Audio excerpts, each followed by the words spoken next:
अध्याय श्री दुर्गा सप्तशती। श्री दुर्गा सप्तशती चांदी पथ इन हिंदी। इसे एस्ट्रोडीशा ने प्रकाशित किया है। राजा सुरथ और वैश्य को देवी का वरदान। महर्षि मेधा ने कहा, हे राजन, इस प्रकार देवी के उत्तम महात्म्य का वर्णन मैंने तुमको सुनाया। जगत को धारण करने वाली इस देवी का ऐसा ही प्रभाव है। वही देवी ज्ञान को देने वाली है और भगवान विष्णु की इस माया के प्रभाव से तुम और यह वैश्य तथा अन्य विवेकी जन मोहित होते हैं और भविष्य में मोहित होंगे। हे राजन, तुम इसी परमेश्वरी की शरण में जाओ। यही भगवती आराधना करने पर मनुष्य को भोग, स्वर्ग तथा मोक्ष प्रदान करती है। मार्कंडेय जी ने कहा, महर्षि मेधा की यह बात सुनकर राजा सुरथ ने उन उग्र व्रत वाले ऋषि को प्रणाम किया और राज्य के छिन जाने के कारण उसके मन में अत्यंत ग्लानि हुई और वह राजा तथा वैश्य तपस्या के लिए वन को चले गए और नदी के तट पर आसन लगाकर भगवती के दर्शनों के लिए तपस्या करने लगे। दोनों ने नदी के तट पर देवी की मूर्ति बनाई और पुष्प, धूप, दीप तथा हवन द्वारा उसका पूजन करने लगे। पहले उन्होंने आहार को कम कर दिया, फिर बिल्कुल निराहार रहकर भगवती में मन लगाकर एकाग्रता पूर्वक उसकी आराधना करने लगे। वह दोनों अपने शरीर के रक्त से देवी को बलि देते हुए 3 वर्ष तक लगातार भगवती की आराधना करते रहे।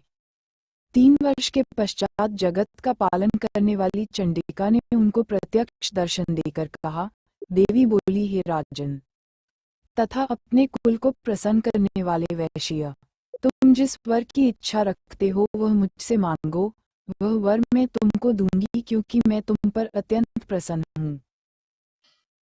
मार्कंडेय जी कहते हैं, ये सुन राजा ने अगले जन्म में नष्ट न होने वाला अखंड राज्य और इस जन्म में बलपूर्वक अपने शत्रुओं को नष्ट करने के पश्चात अपना पुनः राज्य प्राप्त करने के लिए भगवती से वरदान मांगा और वैश्य ने भी, जिसका चित्त संसार की ओर से विरक्त हो चुका था, भगवती से अपनी ममता तथा अहंकार रूप आसक्ति को नष्ट कर देने वाले ज्ञान को देने के लिए कहा।